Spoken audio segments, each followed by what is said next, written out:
That is the big dilemma. As we move quickly forward, who do we leave behind? Who do we've got to actually ethically make sure is inclusive into this journey? Open standards, interoperable platforms, and capacity building are not nice to haves, they're prerequisites for ethical disruption. If we get it wrong, precision becomes just another way to institutionalize inequality. WGIC Horizons, a podcast for latest technology, business, partnerships, and policy trends in geospatial industry.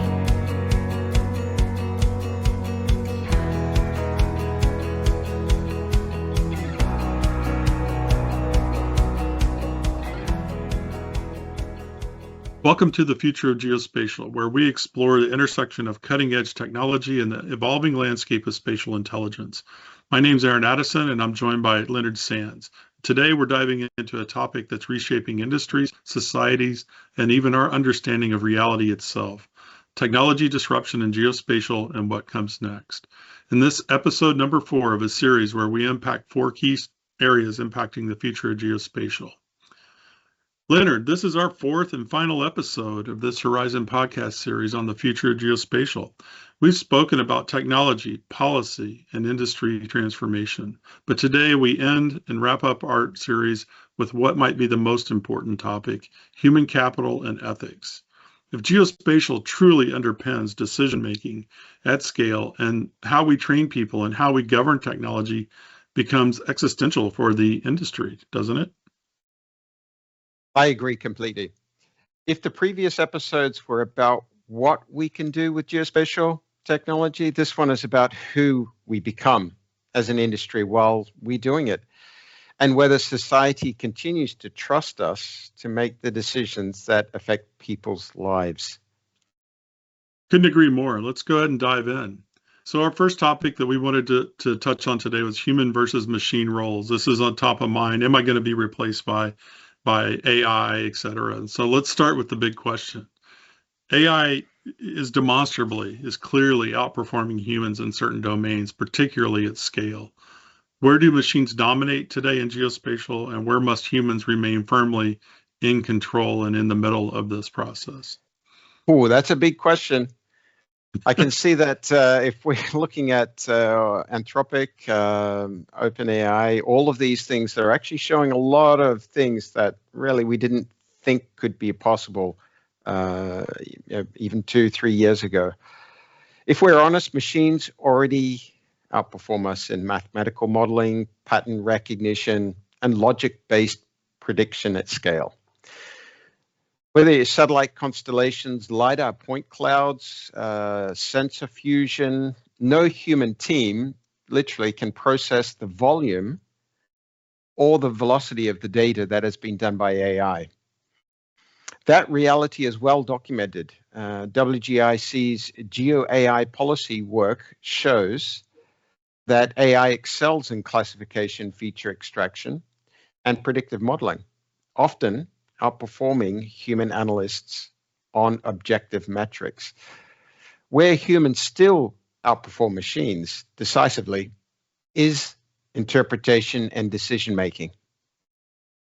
Yeah, I couldn't agree more. I think myself and many others have described this sort of as the last mile of intelligence, or the last mile of decision making.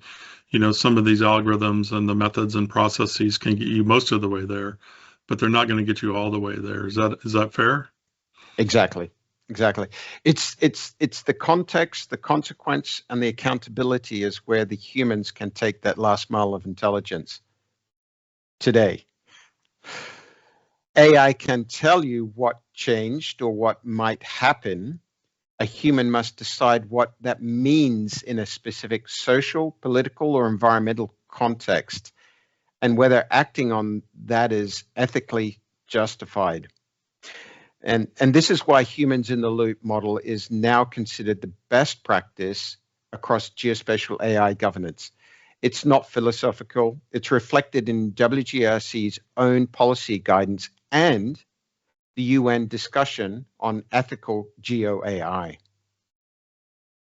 Yeah, I think that's right, and couldn't agree more. This is also one of the most quickly moving components of this topic. So I think it's something that everybody's going to need to keep an eye on and really remain engaged and have a voice in, so that we're getting the best results and doing so ethically. I have. It seems like several of us have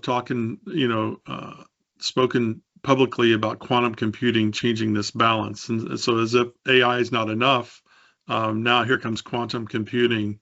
What's going on there?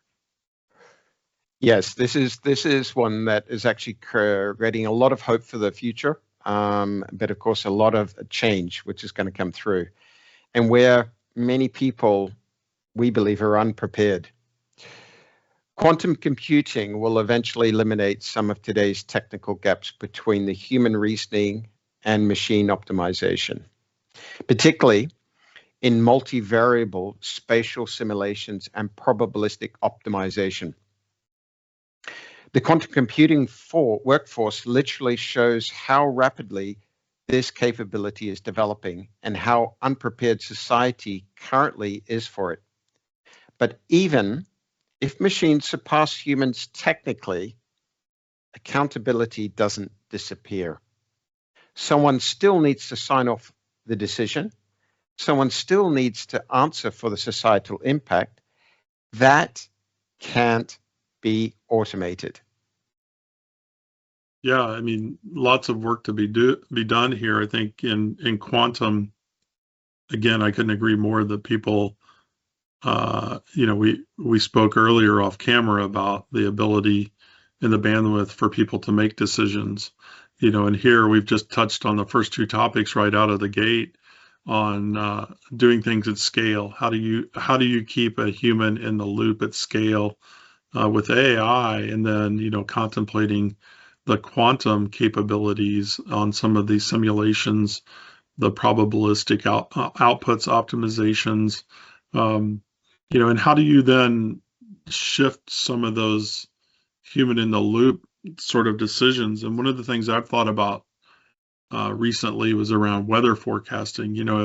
A 5 o'clock news weather forecast has something like 90 variables in it. And out of that comes a prediction that of a 60% chance of rain. And you and I may or may not decide to take our umbrella. But either way, if we get rained on, we don't blame the model, right? We made an educated decision based on best available data. And I think about those kinds of use cases around some of these geospatial outputs and the ideas that people are coming up with. How do we embrace that sort of framework that has precedent in society, even around arguably geospatial data with weather, and implement that here as well? Let's move on to our second topic and really dive into the ethical use of AI bias in spatial systems. We know it's there. Everyone knows it's there. People are navigating it in different ways. So let's talk about ethics, and especially getting into bias. Undeniably, spatial data has power. We know the risk is pretty real in geospatial data, but is it important? Absolutely important. If you're already playing with AI today, you will experience its bias. Its incredible power of giving you insights, giving you ways of breaking down in frameworks, dilemmas, but you'll notice that there is biases. It could even be cultural biases that it actually brings out. Those are still not eliminated in AI. And so when we apply it to the spatial systems, that bias remains. It's still a work in progress to try and counteract.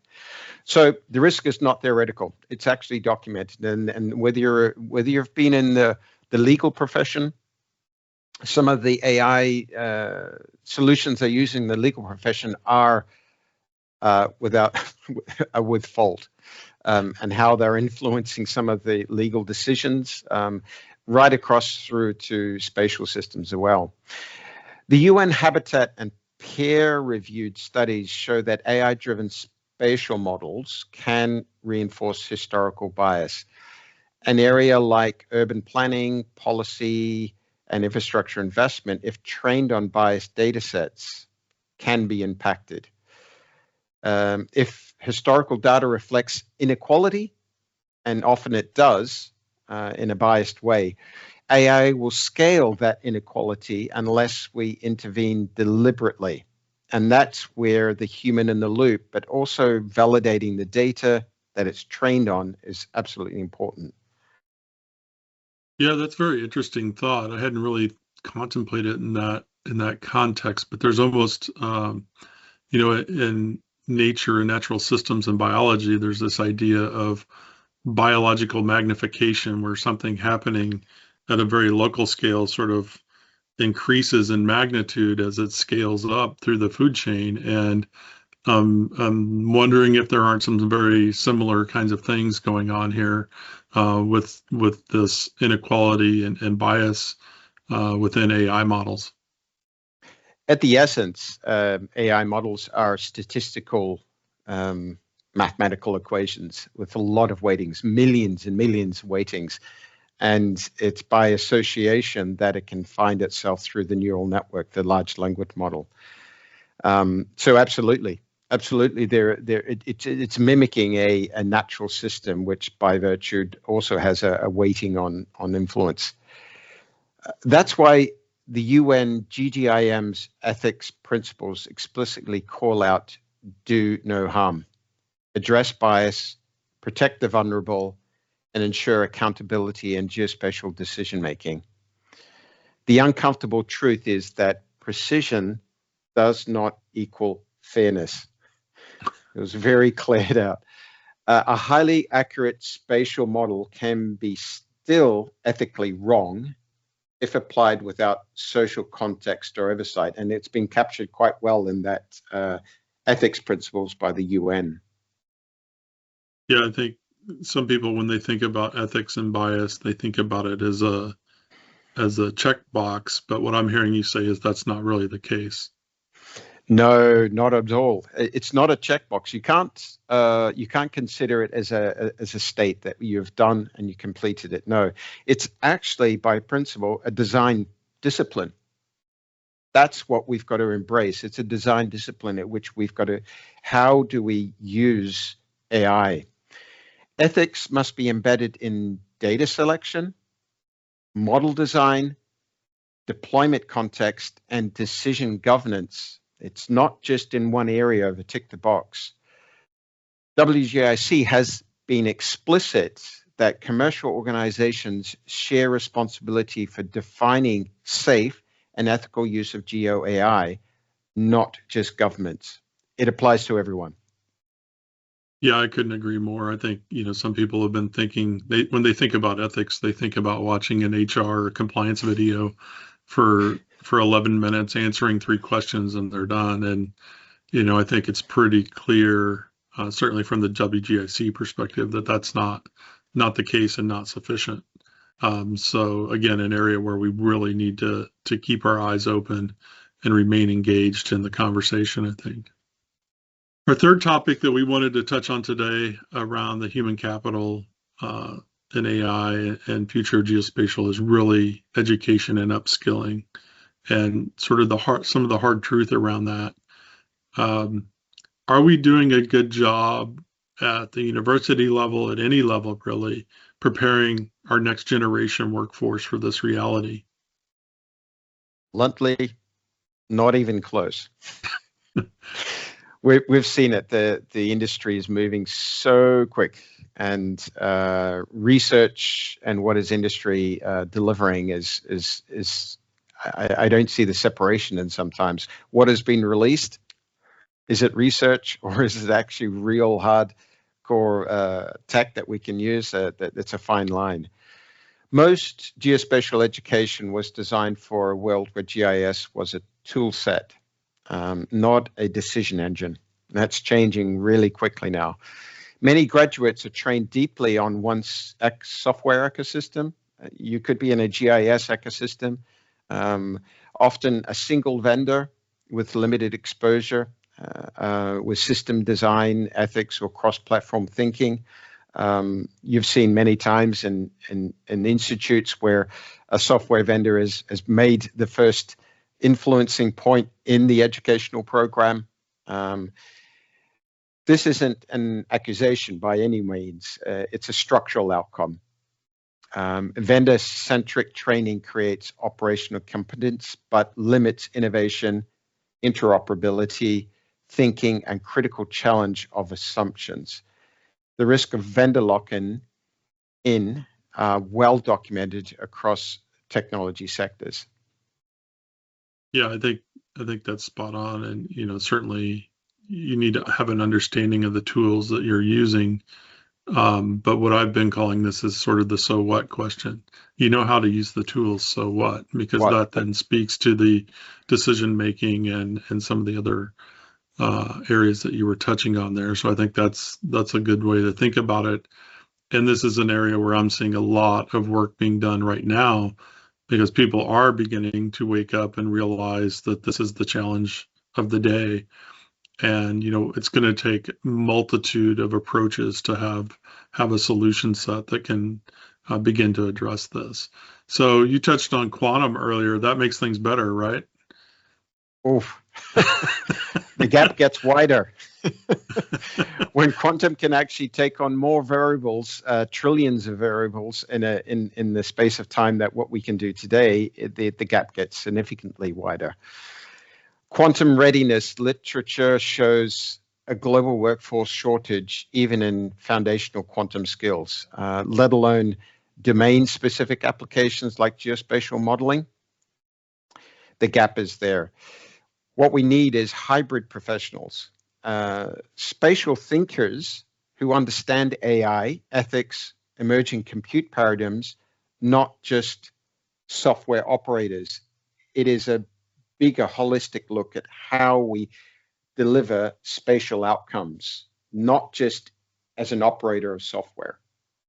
Yeah, again, I think the key point for me there is the domain specific knowledge. And, it's like anybody or everyone rather may have access to various degree of AI.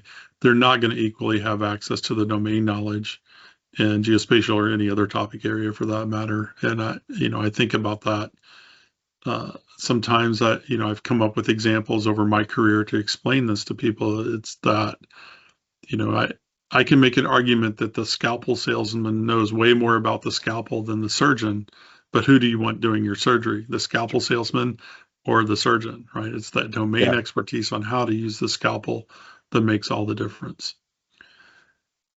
So let's move into our final topic as we wrap up this series, the societal impact and inclusion component. How do we begin to ensure, verify that geospatial disruption, evolution, and the future of geospatial doesn't just benefit the few, but benefits everyone? That is the big dilemma. As we move quickly forward, who do we leave behind? Who do we've got to actually ethically make sure is inclusive into this journey?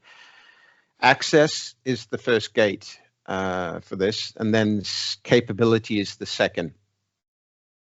The digital divide in geospatial is real. Whether you're WGIC or the UN Habitat, both of them highlight the risk that countries or communities without access to data, skills, or infrastructure are excluded from decision-making that impacts them. That's been made very clear. Open standards, interoperable platforms, and capacity building are not nice to haves, they're prerequisites for ethical disruption. Yeah, it sure seems like this is an industry leadership moment in many regards. Yes, it is. The geospatial industry sits at the intersection, and whether we like it or not, geospatial data is at the core of many of our human decision processes today. X, Y, Z, the state of habitat, the environment is all there. So The geospatial industry sits at that intersection, that key intersection for all of society, where technology, policy, and society actually trust what we have on maps. And it will define whether we scale responsibly or face a backlash from the data sets that we're using. If we get human capital and ethics right, geospatial becomes a force multiplier for sustainable development. Now that's a nice takeaway. If we get it wrong, precision becomes just another way to institutionalize inequality. Yeah, I mean, that's a powerful statement right there. I think something for all of us to think about is that these tools can certainly be used in the right way. They can be used in less favorable ways, or to push inequality, into areas where we don't want to see it. So a lot to think about there. Certainly, this has been a powerful way to conclude the series overall. Human capital and ethics aren't just side topics. They're the foundation, as you said, of really all of this, because of the nature of geospatial data being found in almost every facet of today's industry and today's life. We really will be talking more about this in the future. Yes, today we explored the human side of geospatial disruption. We talked about where machines clearly outperform us at scale in modeling and prediction, but also where humans must remain firmly in control in the interpretation, judgment, and decision-making in context. We tackled the ethical realities of AI-driven spatial systems, how bias can be embedded into algorithms, how trust can be lost if governance lags innovation, and why ethical AI isn't a compliance task, but a responsibility shared by industry, governments, and practitioners alike.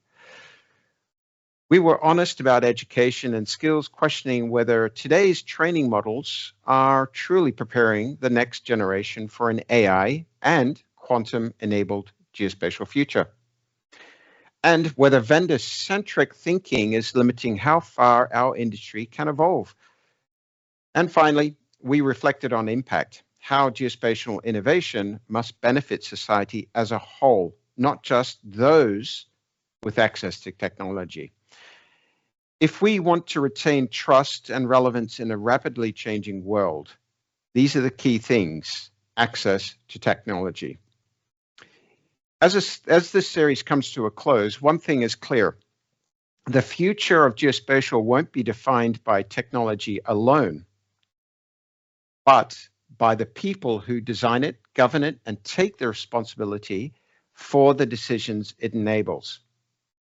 Until then, keep challenging assumptions, keep investing in people, and keep shaping a geospatial industry that earns trust every day. Thanks, Leonard. In closing, the future of geospatial isn't just about better maps or faster data. It's about redefining how we interact with the world and with each other. Technology disruption is inevitable, but how we respond, well, that's still up to us. Thanks for tuning in. If you enjoyed today's episode, be sure to subscribe, share, and join the conversation. You can find more insights and resources on the WGIC website. And as always, stay curious, stay critical, and stay connected. Like, subscribe, and share to help us spread insightful geospatial conversations.